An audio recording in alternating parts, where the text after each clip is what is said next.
¿Qué tal? ¿Cómo están? Bienvenidos a este segundo día, en el cual veremos el tema de conocer mejor a María. Estaremos viendo los numerales del 10 al 16. Comencemos entonces. Simplemente para recapitular un poco lo que vimos el día de ayer, que es importante, bueno, comenzar con este primer punto de que vamos a conocer más a María para amarla más, pero amándola más, permitir que Cristo reine en nuestros corazones, Cristo reine en la sociedad, ¿no? De hecho, bueno, el autor irá profundizando en ese tema también hoy, de hecho, y en general a lo largo del libro, ¿no? Reconocemos también que María es un misterio, particularmente porque en su humildad decidió ocultarse a todos y guardarse solo para Dios, ¿no? Y Dios permitió que esto se dé en gran medida. Entonces continuemos ahora sí con el tema de hoy, ¿no? Profundizar en el conocimiento de María. Resaltamos algunas frases de los numerales que habíamos mencionado, del 10 al 16. Nunca se alabará demasiado a María, ¿no? Es algo que se menciona en el texto de hoy. Hay que entender bien esta frase, ¿no? En primer lugar, recordar esta frase también que, si no me equivoco, viene de un santo o de un sacerdote, que dice, ¿no? Que claro, nosotros nunca amaremos a María más de lo que Jesús la amó, ¿no?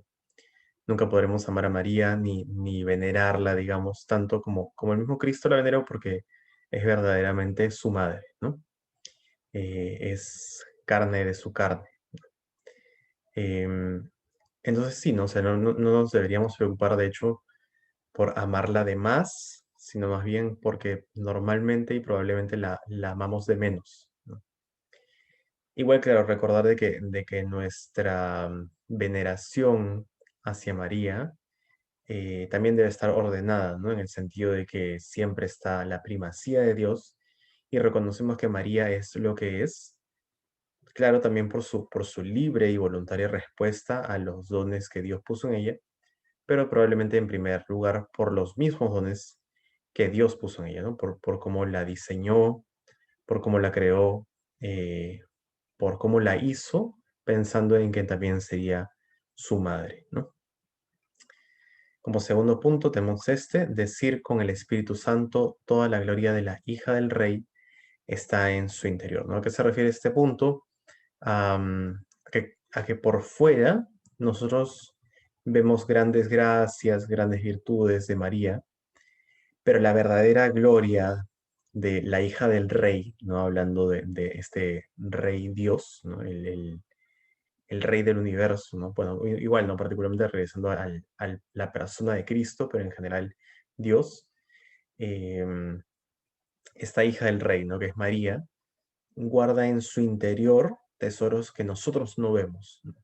Que nosotros no vemos, que nosotros no comprendemos, que en cierta medida no son accesibles para nosotros, si no vamos a través también de este sentido del rey, ¿no? De reconocer al rey, de pedir al Rey que nos permite conocer mejor a María, ¿no? Particularmente el Espíritu Santo, ¿no?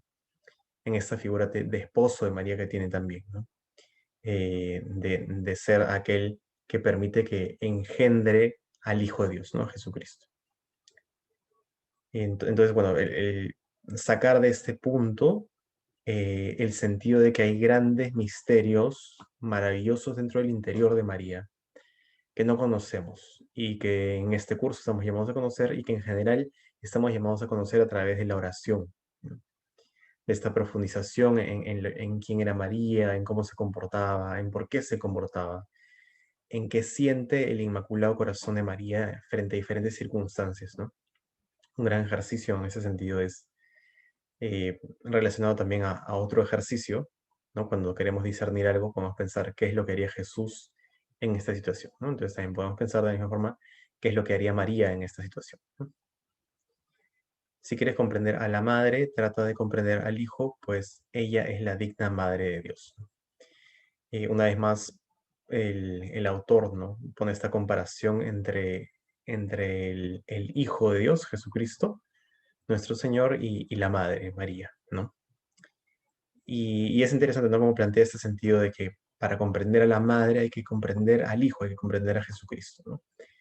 Y habla sobre esta dignidad de la madre de Dios, ¿no? ¿Qué quiere decir eso? Que en la medida en la que vemos también las virtudes, ¿no? Contemplamos a este Cristo, pues de la misma forma también vemos en cierta medida las virtudes de María, ¿no? Porque María por naturaleza quería asemejarse a Cristo y es la persona que se ha asemejado más a Él, ¿no? Es quien ha llegado a mayor grado de santidad después de Jesucristo, ¿no?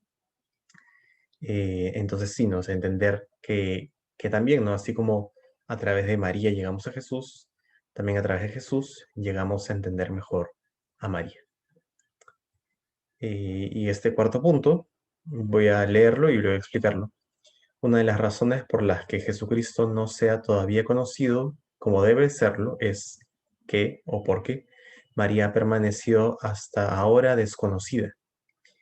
El conocimiento y reinado de Jesucristo ha de difundirse en el mundo como consecuencia necesaria del conocimiento y reinado de la Santísima Virgen, ¿no? Entonces vuelve a profundizar en este primer punto que ya habíamos mencionado, ¿no?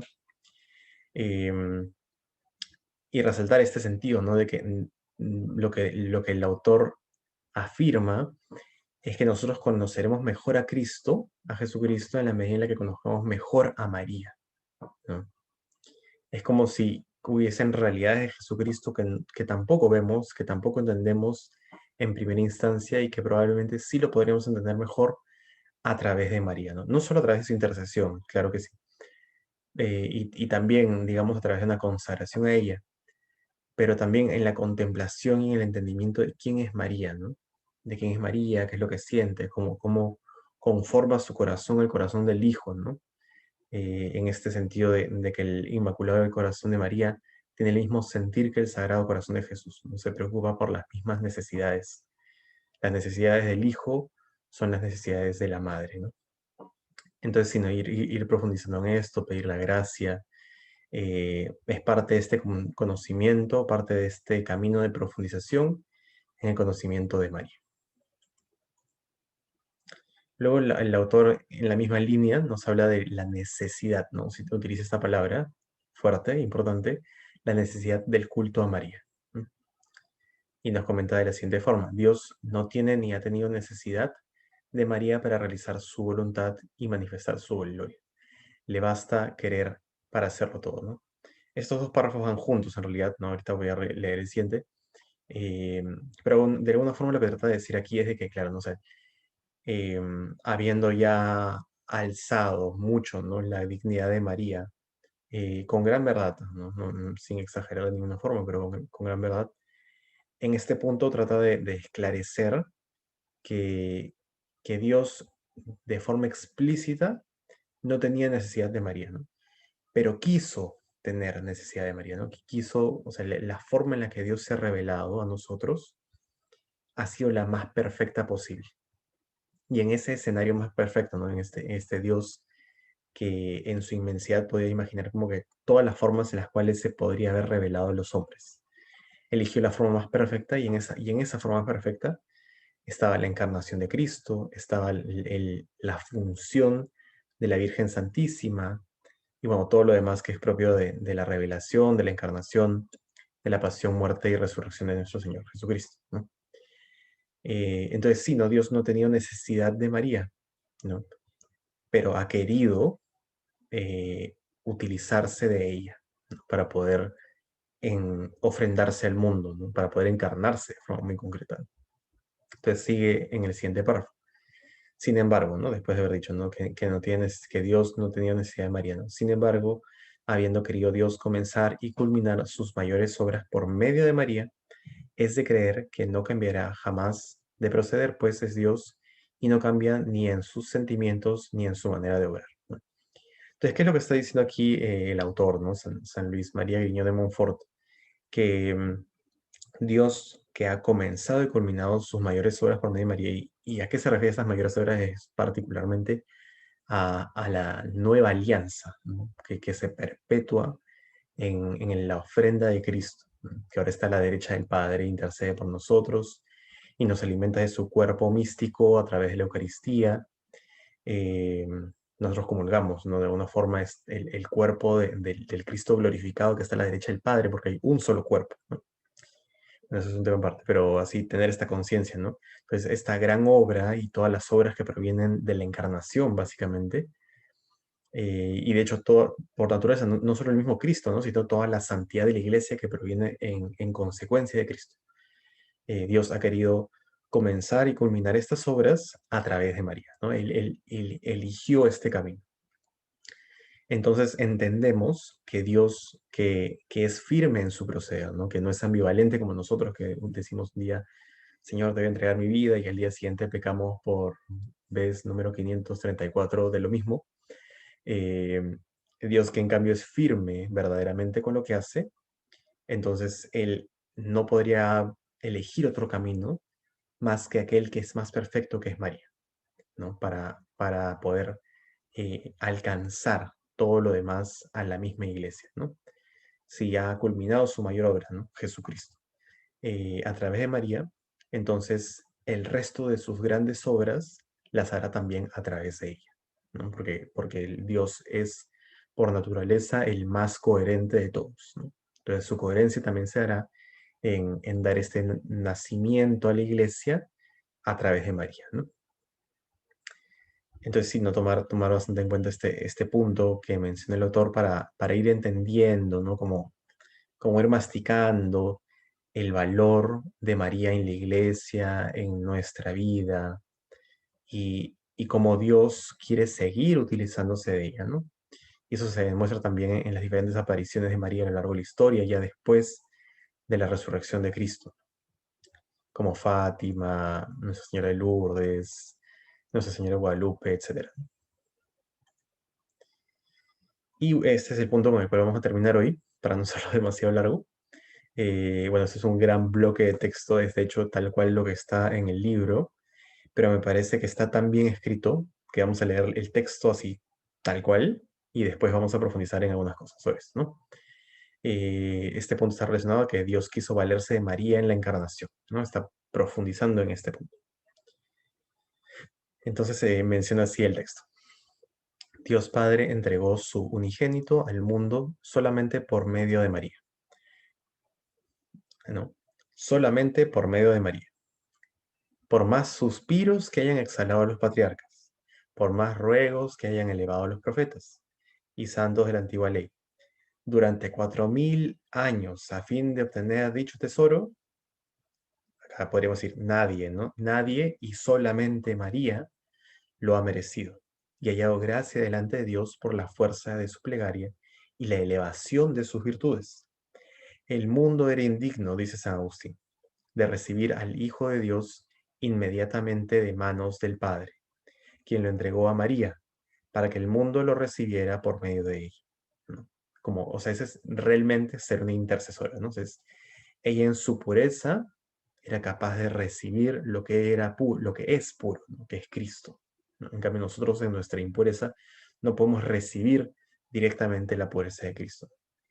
Y de alguna forma lo que trata de dar a entender San Agustín estas palabras, ¿no? Dios Hijo se hizo hombre para nuestra salvación, pero en María y por María. Dios Espíritu Santo formó a Jesucristo en María, pero después de haberle pedido su consentimiento por medio de uno de los primeros ministros de su corte, ¿no? San Gabriel Arcángel, ¿no?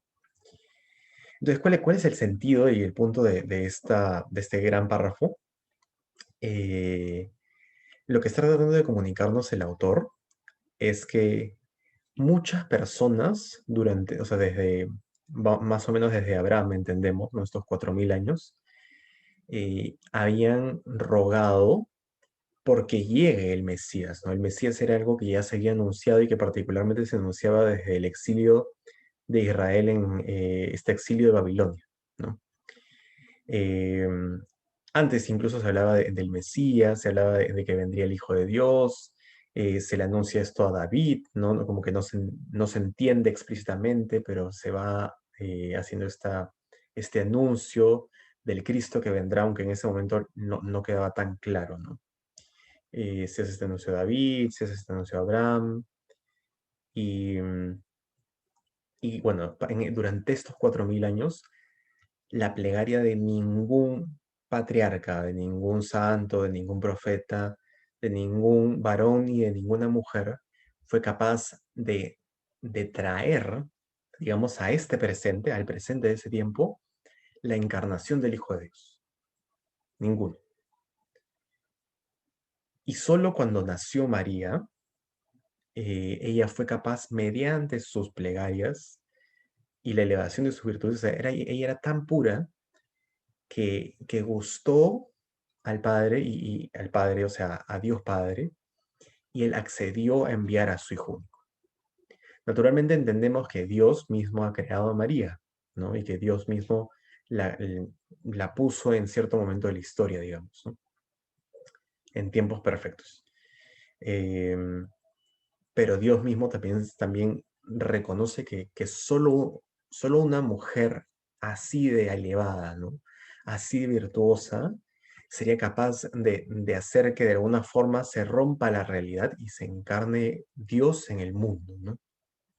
Eso es lo que quiere transmitir el autor por medio de este párrafo un tanto extenso, ¿no? Entonces, María de alguna forma es parte de la realidad de que se obra este milagro de la encarnación, ¿no? De hecho, que es decisión de Dios en primer lugar. Pero María atrae la gracia de la encarnación por medio de su gran vida de virtud y por medio de sus plegarias altísimas, ¿no? Eso es un poco la esencia de lo que busca transmitir el, el autor en eso. Entonces, igual, ¿no? Ir masticando esta información, guardándola en el corazón como María, ¿no? Para entender o sea, cómo de hecho María quiebra la historia, ¿no? O sea, literalmente hoy día vivimos el año 2021, ¿no? Desde el nacimiento de Cristo, ¿no? Entonces, realmente María contribuye a ser un separador de aguas en la historia, ¿no? De forma muy concreta, ¿no? Y si no hubiese estado María, no, o sea, Dios lo quiso así, pero si Dios, habiendo querido esto, ¿no? No hubiese estado María y María no hubiese dado su sí, entonces no se hubiese podido dar este gran misterio de la encarnación, ¿no? Entonces agradecer a María, reconocer su gran virtud y reconocer cómo ella también es capaz de traer otras realidades en nuestra vida de la misma forma, ¿no? Así como, digamos, adelanta los tiempos del obrar de Jesucristo en las bodas de Caná, ¿no? Básicamente pasa de una forma lo mismo, ¿no? Eh, Cristo de alguna forma dice que no era su tiempo, ¿no? Que su hora no había llegado, ¿no?